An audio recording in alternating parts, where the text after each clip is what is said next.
Bon retour à tous les fans du dieu martial.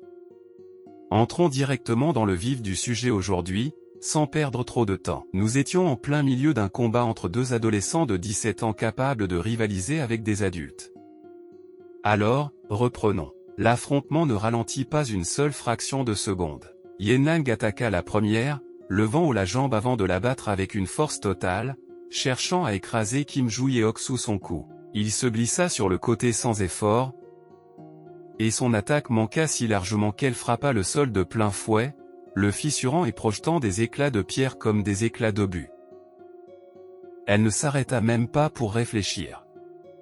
Sa paume jaillit aussitôt, nette et décisive, mais une fois de plus Joo-yeok l'évita sans même ouvrir les yeux comme s'il était lassé de la regarder échouer.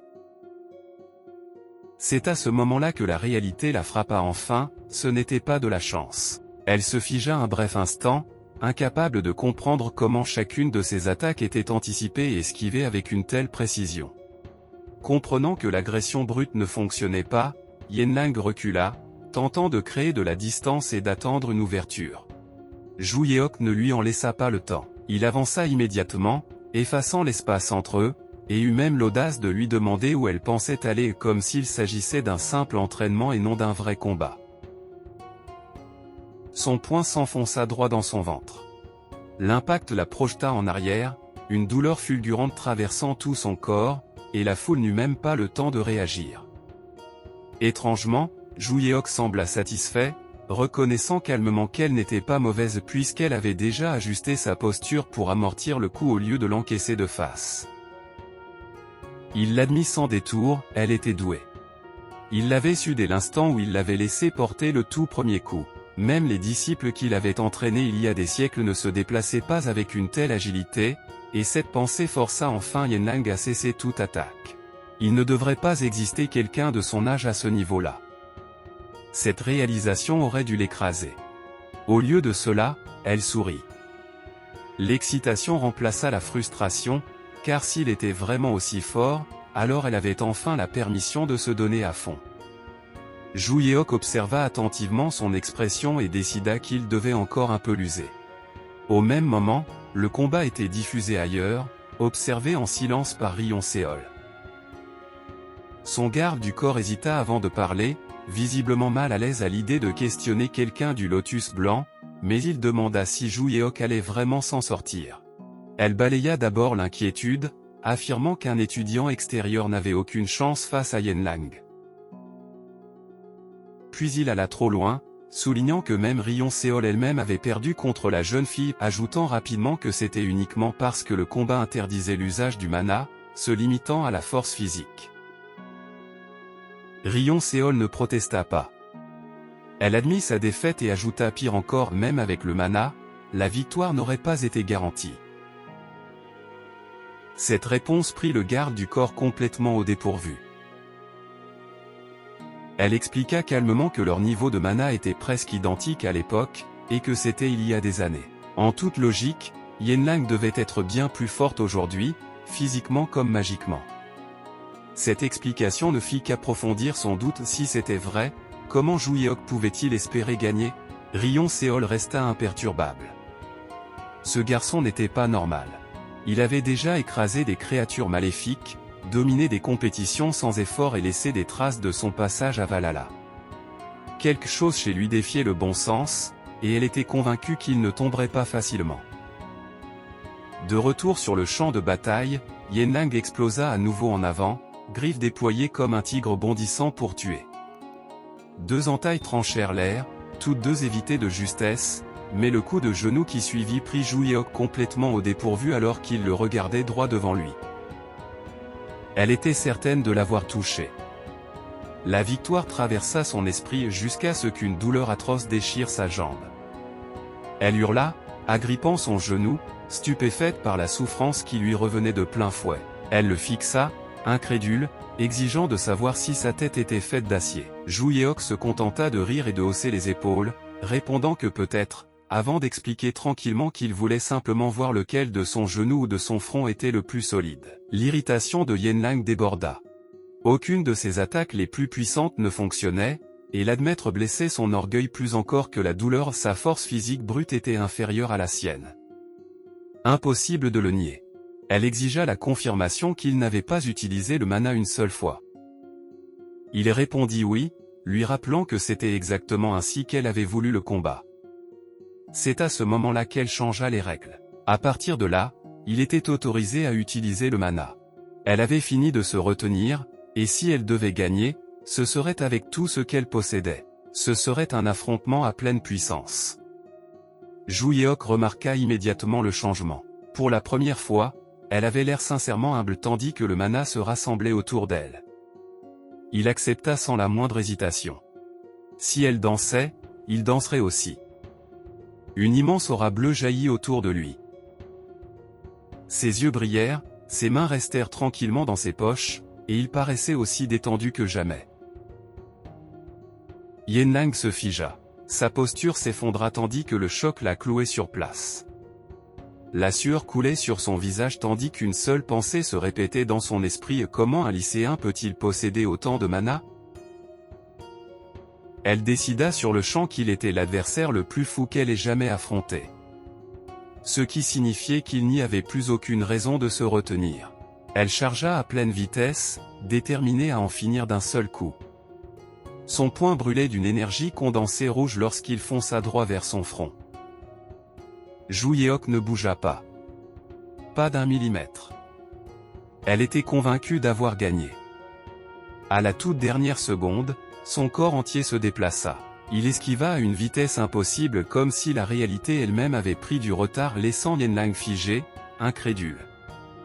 Il lui dit qu'il s'était bien amusé jusque-là. Mais qu'il était maintenant temps de tenir sa promesse. Un seul coup s'abattit sur elle avec une force écrasante, la soulevant net du sol. L'air quitta ses poumons. Le mot « monstre » resta coincé dans sa gorge. Elle s'écrasa au sol, vaincue en un seul coup. Ju Yeok se tint au-dessus d'elle, satisfait de la sensation dans son poing, souriant calmement tandis que les caméras capturaient chaque instant. Le travail était terminé. Dans la salle de surveillance, le silence régnait. Les bouches restaient ouvertes. Les regards demeuraient figés sur l'écran. Ils venaient d'assister à quelque chose qui ressemblait moins à un combat qu'à un bug de la réalité. Ju Yeok arriva en portant Yenlang sans effort et la présenta à Rion Seol, déclarant qu'il avait rempli leur accord. Encore sous le choc, Rion Seol ne put que confirmer ce qu'elle avait vu: il l'avait réellement battu. Elle demanda enfin si l'un d'eux était blessé.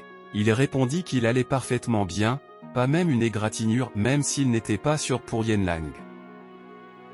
Lorsqu'on lui demanda à quel point elle était forte, il lui rendit hommage, surtout pour son âge, avant d'ajouter nonchalamment que son attaque finale avait été décevante. Il la laissa tomber au sol sans ménagement. Sa manière de faire rendait sa déception évidente. L'impact réveilla Yenlang. Elle gémit, se demandant si elle avait été frappée par une météorite, puis se figea en réalisant qu'elle n'était plus dans la salle d'entraînement. Elle se tenait devant la chef du clan. Au lieu de s'incliner, elle se hérissa de colère en voyant Rion Seol. La femme plus âgée la salua calmement, disant qu'elle parlerait plus tard. Pour l'instant, elle se tourna vers Ju Yeok et honora l'accord. Il demanda l'accès au grand palais d'Aala. Elle confirma immédiatement et proposa de l'y conduire sur le champ. Il n'hésita pas. Ils partirent aussitôt. Yenlang resta derrière, meurtri et oublié, regardant leur silhouette disparaître. Un assistant paniqué demanda si elle voulait recevoir des soins, mais elle l'ignora et posa une seule question: le nom de l'homme qui l'avait vaincu. Lorsqu'elle entendit Kim Ju Yeok, elle sourit. Elle le déclara comme étant la personne la plus forte encore en vie, toute son arrogance se dissolvant en une admiration pure. Tout ce qu'elle désirait désormais, c'était un autre combat. Et ailleurs, très loin de là, une silhouette mystérieuse aux cornes découpées dans une lumière éclatante murmura doucement pour elle-même, comme si les ondes de ce combat avaient enfin atteint quelque chose de bien plus sombre. La pensée resta suspendue dans l'air, silencieuse mais lourde, une question qui n'appartenait plus à une seule personne: qui, dans ce monde, méritait vraiment d'être appelé le plus fort? La caméra revint sur Kim Joo-hyok alors qu'il observait les lieux, un sourcil tressaillant en contemplant des rangées d'armures de chevaliers parfaitement alignées, épée en main. Cela ressemblait moins à un champ de bataille qu'à la vision intimidante d'une église médiévale et des soldats figés attendant la permission de respirer. Les paroles de Rion Seol résonnaient dans son esprit. Le grand palais n'était pas qu'un dédale, c'était un labyrinthe déguisé en château, un lieu qui prétendait être élégant tout en préparant silencieusement votre enterrement.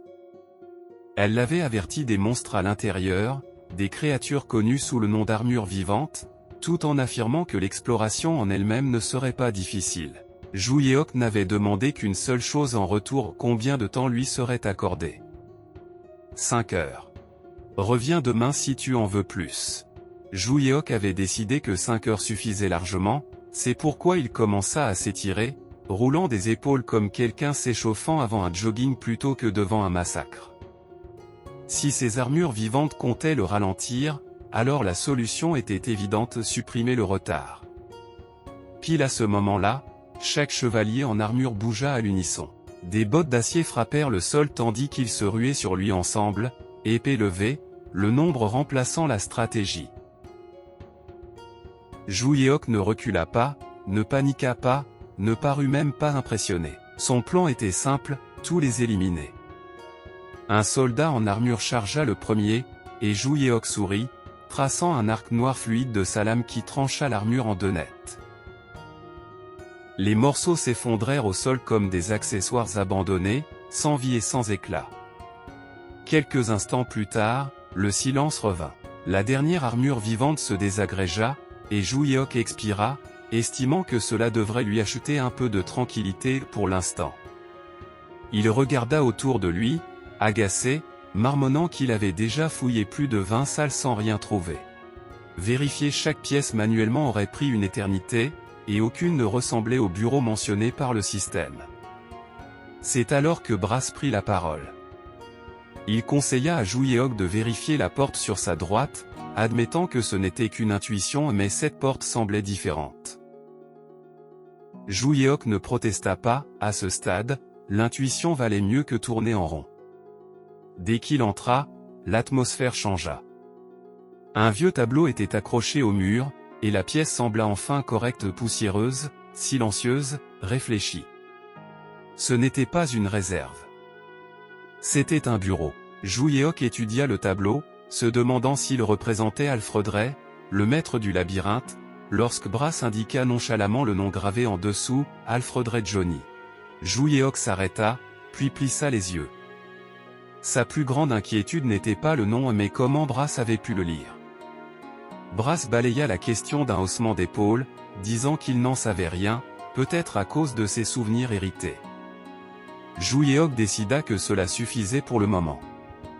C'était forcément l'endroit. Divers objets encombraient la pièce, mais il n'était pas là pour admirer des antiquités.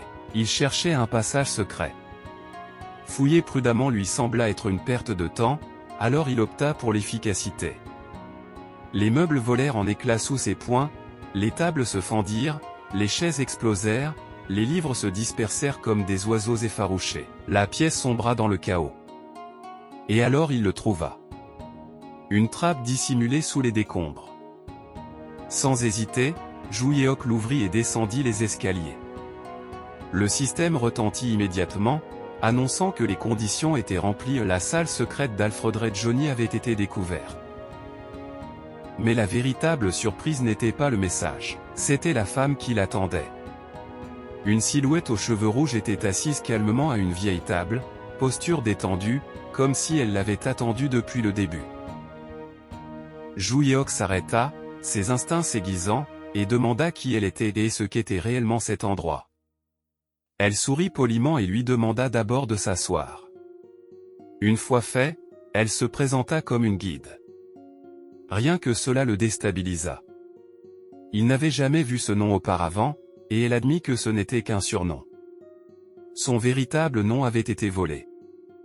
Ce mot le frappa plus durement que n'importe quelle armure. Cela lui rappela son rêve. Cette présence. Cette chose qui avait tendu la main vers son nom. Joo-hyok lui demanda directement si la même chose lui était arrivée, et lorsqu'elle confirma, sa méfiance monta en flèche. Un instant, il se demanda si elle n'était pas l'être même qui avait tenté de lui voler son nom. Elle expliqua patiemment. Les noms détenaient un pouvoir. Chaque action, chaque accomplissement, chaque trace d'existence se construisait autour d'un nom, le renforçant. Plus l'héritage était grand, plus le pouvoir lié à ce nom l'était aussi. Et ce pouvoir pouvait être volé. Elle expliqua que le voleur absorbait ces noms, ainsi que tout ce qui le représentait d'influence, histoire, force, tout disparaissait. Zhu Yeok demanda ce qu'il advenait de ceux qui perdaient leur nom. Sa réponse le glaça. Ils existaient déjà dans son monde. Ceux dont le nom avait été volé devenaient des constellations. Il insista, demandant si cela signifiait que chaque constellation était quelqu'un ayant perdu son nom. Elle acquiesça, puis ajouta un détail qui le fit se raidir tous sauf une réincarnation. Lui. Elle connaissait sa renaissance, tout comme Brass, et sa méfiance s'intensifia immédiatement. Lorsqu'elle le remarqua, elle le dit ouvertement, lui demandant s'il pensait qu'elle était derrière sa réincarnation ou les notifications du système. Elle le nia. Elle avait appris son existence grâce à ces notifications, rien de plus. Cela souleva encore plus de questions.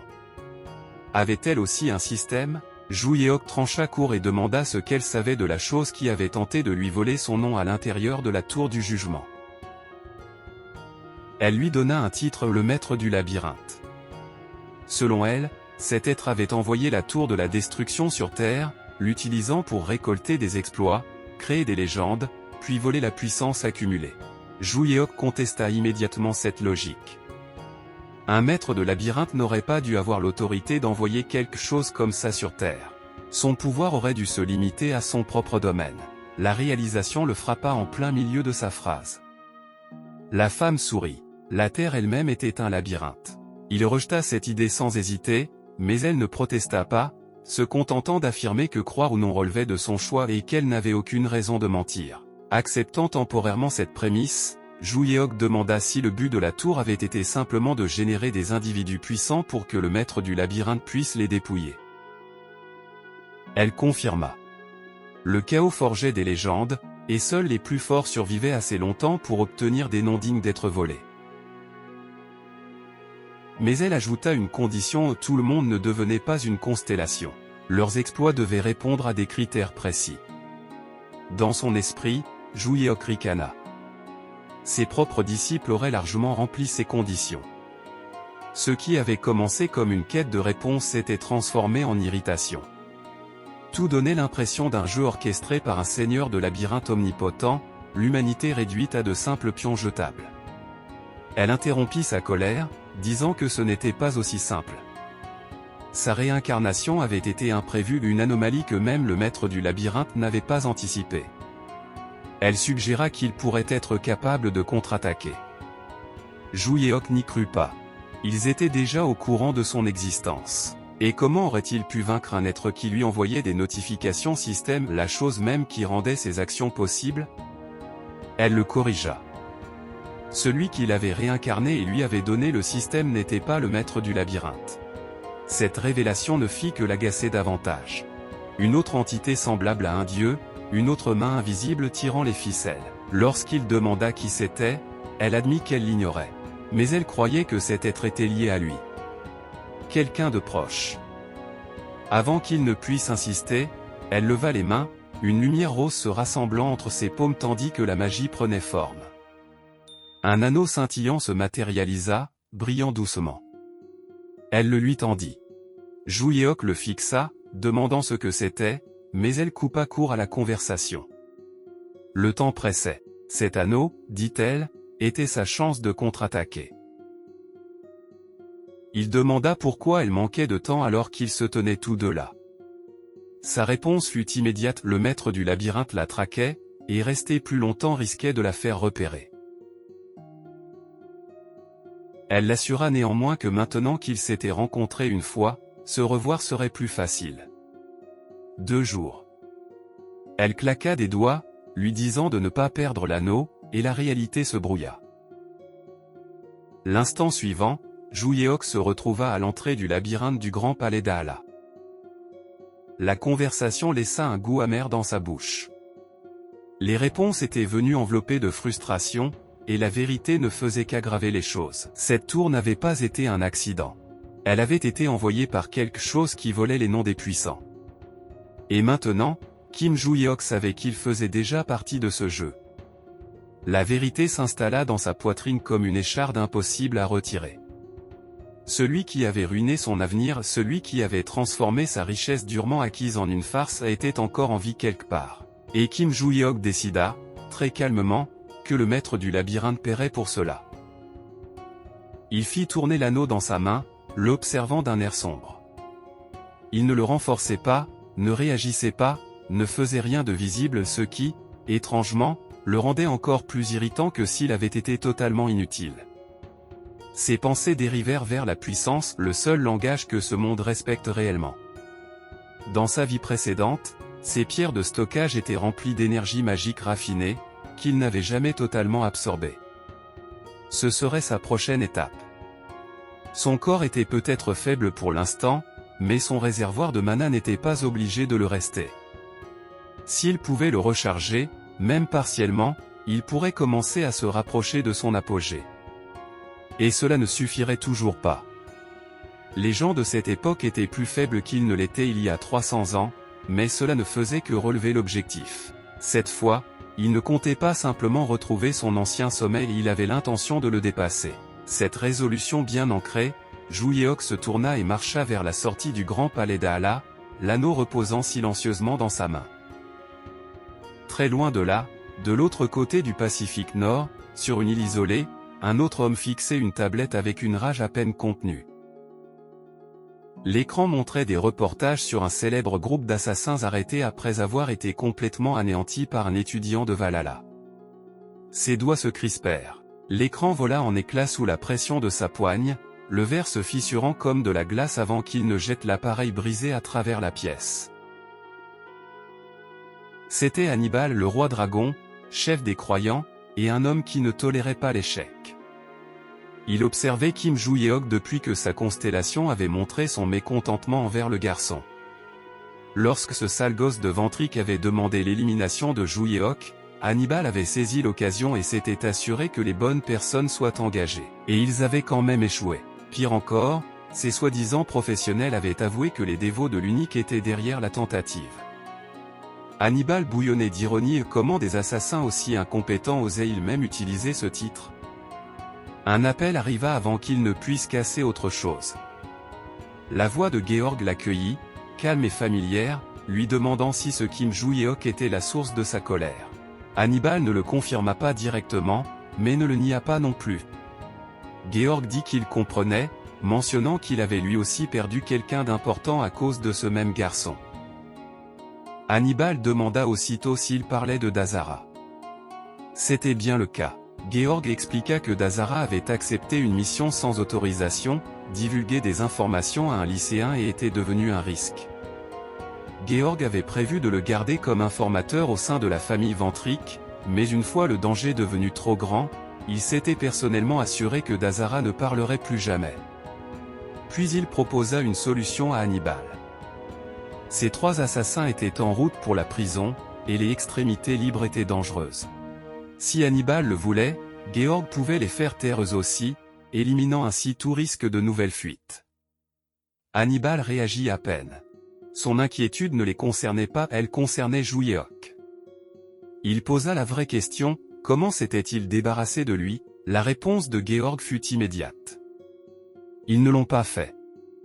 Pour l'instant, Hannibal aurait dû oublier complètement Kim Joo-yeok, parce que les enseignements de l'unique l'avaient déjà marqué. Intervenir maintenant aurait été suicidaire. Cette information cloua Hannibal au silence.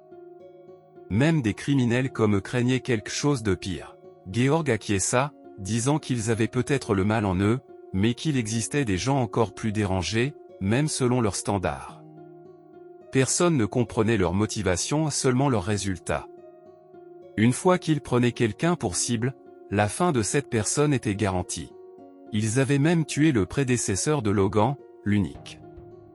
Alors pour l'instant, le seul choix était d'observer. Touchez leur cible, et leur regard pourrait se poser sur vous à la place. La nuit tomba, et Kim Joo-yeok se retrouva entouré de silhouettes étranges en robe sombre, formant un cercle silencieux autour de lui. Malgré le nombre, malgré l'atmosphère, il restait là, décontracté, les mains dans les poches, comme si c'était une gêne plutôt qu'une embuscade. Au bout d'un moment, même sa patience finit par s'épuiser. Il demanda qui ils étaient et ce qu'ils voulaient, en faisant remarquer qu'ils se trouvaient déjà sur le terrain de Valhalla. Puis il se demanda tout aussi si c'était vraiment intelligent de s'en prendre à un étudiant de l'académie, précisément ici. Ironiquement, c'est à cet instant que l'hésitation se glissa chez les criminels, pas chez lui. La scène recula dans le temps. Le même homme annonça que les préparatifs étaient terminés, se tenant devant Adlia Ventric. Elle nota le temps que cela avait pris, d'une voix calme, contrôlée, tranchante. Il s'excusa, expliquant qu'agir à l'intérieur de Valhalla exigeait une prudence extrême. Elle se moquait des détails, elle voulait savoir s'ils étaient prêts. Avait-il des gens capables de créer un sous-espace? Il confirma que oui, ajoutant que chaque assassin impliqué avait été sélectionné au sein même du clan. Mais Adlia n'en avait pas fini. Elle demanda si le reste des préparatifs était terminé. Il hésita, puis confirma encore des pierres de stockage de mana étaient prêtes pour la sanctification. C'était suffisant. Elle ordonna au majordome de rejoindre le groupe de contact et de diriger personnellement l'équipe d'élimination. Il accepta, même si une question lui traversa l'esprit: pourquoi tant de précautions pour un simple étudiant? Normalement, la sanctification servait à manifester une constellation. Comptait-elle invoquer leur seigneur? Sa réponse fut glaciale. Elle ne tolérait pas qu'on la questionne. L'avertissement tomba, et une fois son autorité comprise, elle se détendit légèrement. Elle ajouta que leur constellation était d'ordinaire silencieuse, mais que dernièrement, même elle avait montré de l'intérêt. Cela la troubla. S'il parvenait à invoquer la constellation Seigneur, elle comptait lui poser une question elle-même. De retour au présent, le majordome donna l'ordre. L'équipe de contact commença à former un sous-espace, déformant la réalité autour de Joo-yeok afin de bloquer toute fuite et d'empêcher toute interférence. Joo-yeok le remarqua immédiatement et resta imperturbable, allant même jusqu'à complimenter la stratégie. Attirer l'attention de Valhalla aurait effectivement été un désastre pour eux. Il se demanda qui avait conçu ce plan. Puis il sourit, disant qu'il avait une intuition, et paria tranquillement sur la famille Ventric. Le majordome se figea, sous le choc, demandant comment il le savait. Joo-yeok expliqua simplement: il n'avait eu que 2 ennemis jusqu'ici, et parmi eux, seuls les Ventric évitaient la magie noire. En retirant son sac à dos, la déduction lui sembla presque insultante de simplicité. Puisque le secret n'avait plus aucun sens, le majordome ordonna à l'équipe d'élimination d'avancer. Des centaines de silhouettes armées apparurent en un instant, encerclant totalement Joo-yeok. Leur objectif était clair. Éliminer la cible. Joo-yeok balaya la foule du regard et ricana, demandant si tout ça était vraiment nécessaire pour un seul étudiant. Le majordome répondit froidement: les ordres étaient les ordres. Alors Joo-yeok soupira et commenta qu'Adlia n'avait vraiment honte de rien. L'ordre d'attaque fut donné. Ce qui suivit ne fut pas une bataille, ce fut une leçon. D'un seul mouvement, Joo-yeok envoya valser tous ceux à sa droite, un corps renversant des dizaines d'autres. Le majordome fonça avec sa technique d'escrime et le manqua complètement. Joo-yeok dégaina son épée et fit remarquer à quel point c'était décevant qu'il ne sache que la balancer. D'autres attaquants frappèrent par derrière, tentant la surprise.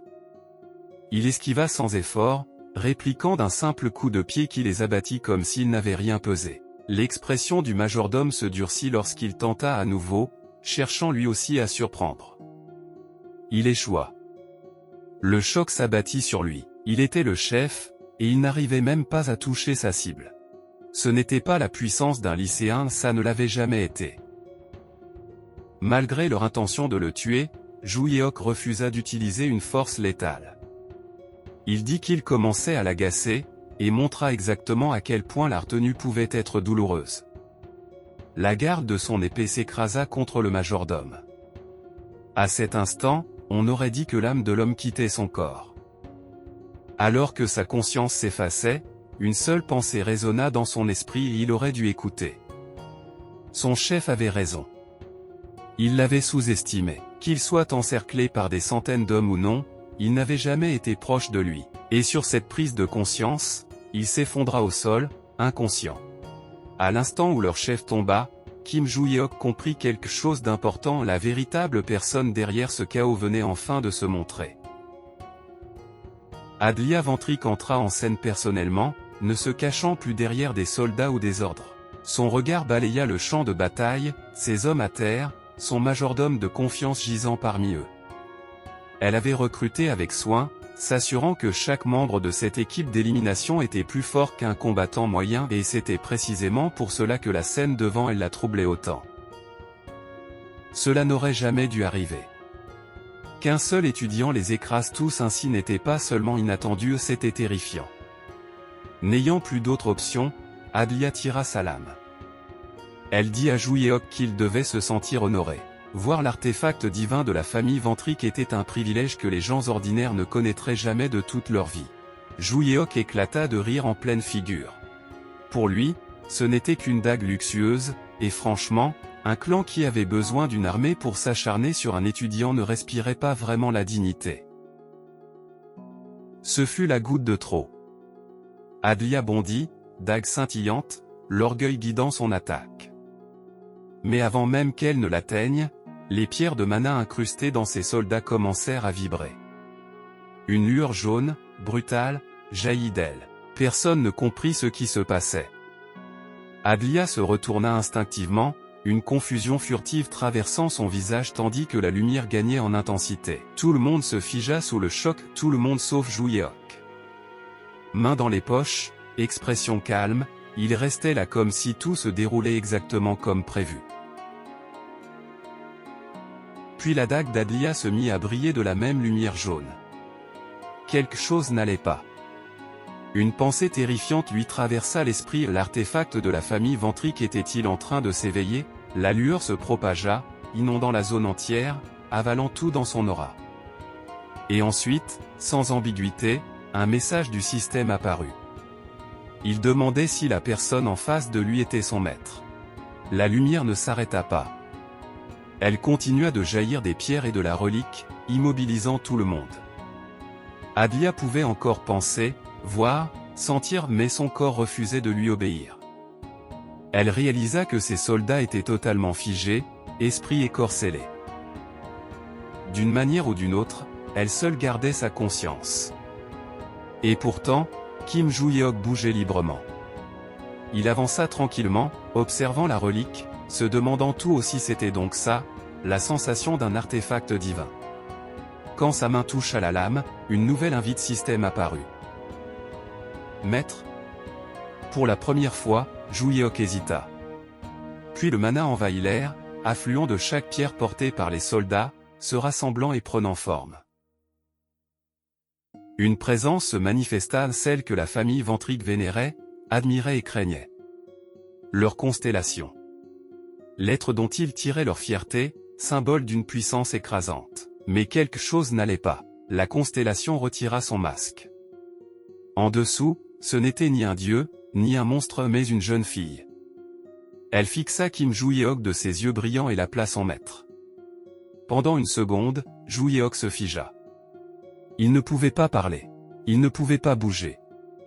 L'homme qui avait affronté la mort, les conspirations et les dieux sans cligner des yeux fut frappé d'un silence total. La jeune fille le regarda avec admiration, et la scène bascula dans un souvenir. Elle avait autrefois été une enfant enchaînée, emprisonnée dans la crasse et le désespoir. À l'époque, Joo-yeok n'était qu'un aventurier, tombant par hasard sur un trafiquant d'esclaves et elle faisait partie des esclaves.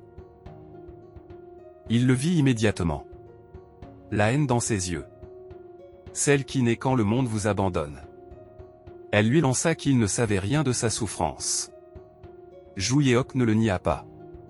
Au lieu de ça, il lui dit quelque chose qui la réduisit au silence. Lui aussi avait été esclave.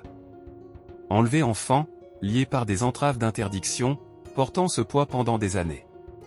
Quand il lui demanda si elle voulait la liberté, son regard était d'un sérieux mortel. Elle hurla que la liberté était impossible, et que s'il comprenait vraiment l'esclavage, il ne poserait pas une question aussi stupide. Alors il expliqua. Il existait deux façons de briser ces chaînes, soit le propriétaire vous libérait de son plein gré, soit le propriétaire mourait. Son propriétaire à elle était déjà mort. Elle pensa que cela signifiait que tout espoir était perdu. Puis Zhu Yeok révéla une troisième voie. Utiliser le mana pour annuler la magie d'interdiction elle-même. Il l'avait fait. Pour lui-même. Et juste devant elle, il brisa aussi ses chaînes à elle. La liberté, quelque chose en quoi elle n'avait jamais cru, devint soudain réelle. Il lui dit de vivre librement, de retourner auprès de sa famille. C'est là que la vérité la brisa de nouveau. Sa famille avait disparu, tuée par le même trafiquant qui l'avait réduite en esclavage. Zhu Yeok n'hésita pas. Il lui dit qu'il s'apprêtait à entreprendre un voyage pour écraser tous les trafiquants d'esclaves qu'il croiserait, et lui demanda si elle voulait venir. Après un moment, elle accepta. C'est ainsi qu'elle devint sa disciple. 300 ans plus tard, la revoir remplissait Zhu Yeok de quelque chose dangereusement proche du soulagement. Il avait toujours su qu'elle deviendrait une constellation. Mais quelque chose faisait mal. Il la connaissait mieux que quiconque, et pourtant, il ne parvenait pas à se souvenir de son nom. Même dans ses souvenirs, l'instant où elle le prononçait était flou, effacé. Maintenant, il comprenait vraiment ce que cela signifiait, se faire voler son nom. Incapable de le rappeler, il esquissa un faible sourire et l'appela comme il l'avait toujours fait. Idiote. Ça fait longtemps. Adlia assista à toute la scène, pleinement consciente, figée sur place, incapable même de cligner des yeux. La constellation qu'elle vénérait, traitée d'idiote par l'homme qu'elle avait tenté de tuer. Le mot, embarrassant, est beaucoup trop faible.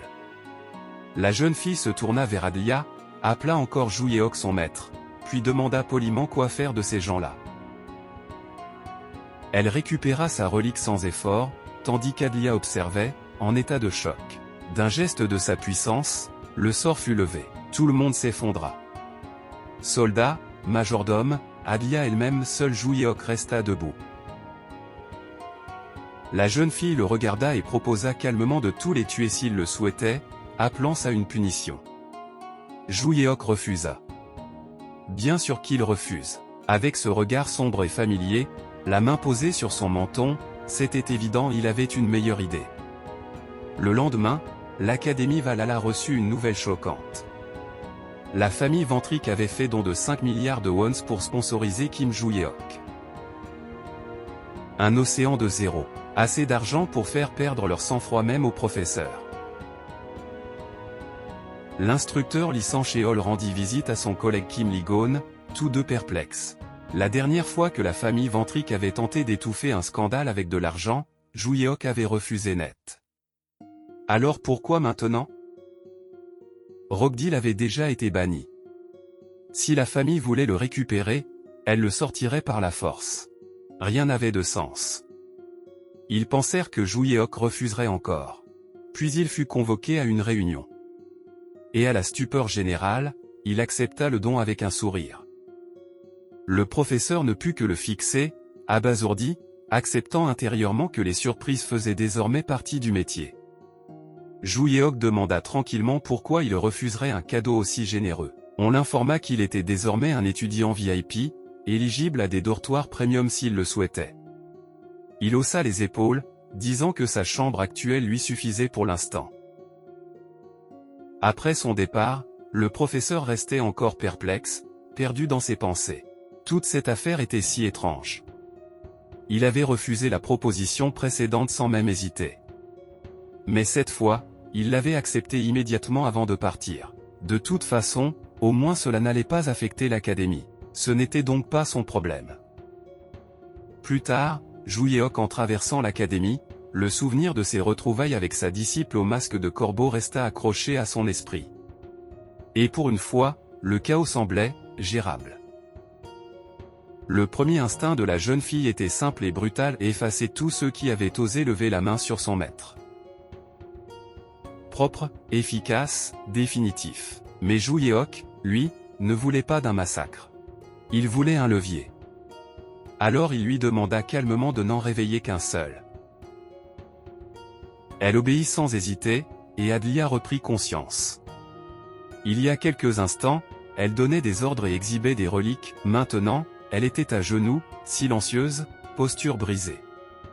Toute cette autorité s'écroula en une obéissance douloureuse dès que Joo Yeok s'approcha. Déconcertée, Adlia lâcha une question, demandant ce qu'il voulait. Joo Yeok l'expliqua simplement, la constellation lui avait accordé l'autorité totale sur la famille Ventrique. Quoi qu'il décide, il l'accepterait. Il lui demanda donc directement comment elle voulait gérer ça. Avant même qu'Adlia puisse formuler une réponse, la constellation intervint. Elle déclara que la famille Ventrique avait été créée dans un seul but, servir son maître. Le choc fut violent. Adlia trembla et demanda si la phrase transmise de génération en génération, tous pour un, faisait référence à cela. La constellation répondit oui sèchement, furieuse qu'il ne l'ait compris que si tard. Le « un » c'était toujours son maître. La respiration tremblante, Adlia posa la question qu'elle redoutait d'entendre confirmer. Est-ce que cela signifiait que ce garçon, non, cet homme, était réellement son maître? La constellation confirma sans la moindre hésitation. L'apparence ne signifiait rien. Son mana lui avait tout dit. Une fois cela établi, Joo Yeok avança et coupa court au sujet.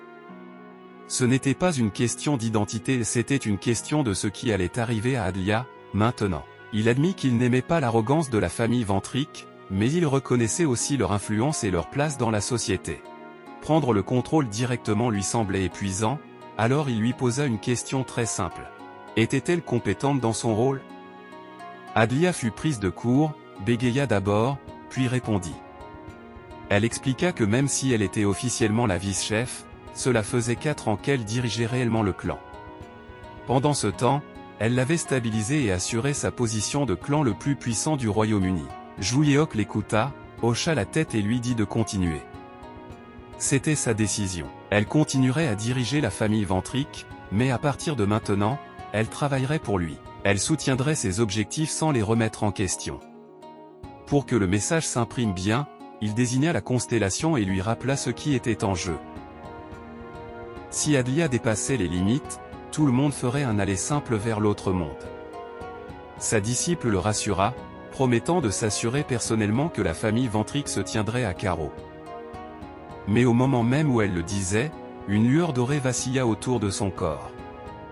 Son temps touchait à sa fin. Elle expliqua que se manifester dans ce monde consommait une énergie énorme, et que les pierres de mana alimentant sa présence étaient presque épuisées. Elle aurait voulu rester plus longtemps, mais elle ne le pouvait pas. Joo Yeok demanda si toutes les constellations faisaient face à ce genre de limites. Elle ne prit même pas la peine de répondre complètement. Le fait de revoir son maître après tant d'années comptait plus que n'importe quelle restriction. Elle retira son masque, disant que le voir réincarné de ses propres yeux avait une valeur inestimable pour elle. Joo Yeok comprit.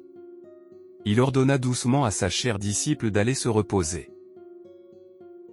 Elle remit son masque, mais avant de partir, elle lui dit une dernière chose, elle n'était pas la seule disciple devenue une constellation. Il y en avait un autre. Il le rencontrerait bientôt. Sur ce dernier message, la jeune fille au masque de corbeau se dissout en lumière dorée, laissant Joo Yeok et Adlia fixer le vide qu'elle venait de quitter. Plus tard, une fois tout retombé, Joo Yeok réalisa que même s'il avait appris beaucoup ce jour-là, rien n'avait rendu sa situation plus simple. Il s'attendait à voir au moins un disciple s'élever, mais désormais une question le rongeait. Lequel? Et plus inquiétant encore, combien de ses élèves étaient devenus des constellations? Alors que ses pensées tournaient, quelque chose d'autre clochait. Brass avait été étrangement silencieux depuis la salle secrète. Joo Yeok finit par le confronter, lui demandant ce qui se passait. Brass répondit lentement. Sa mémoire s'était coupée au moment où Joo Yeok était entré dans la salle secrète. Cela le surprit. Brass expliqua que, de son point de vue, Joo Yeok était entré et ressorti presque instantanément.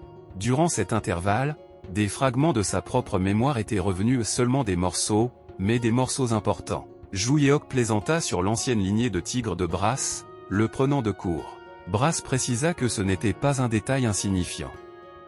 Il avait appris des choses sur les noms, leur sens et leur pouvoir, des choses que Jouyeok connaissait déjà désormais. Puis il lâcha le dernier détail.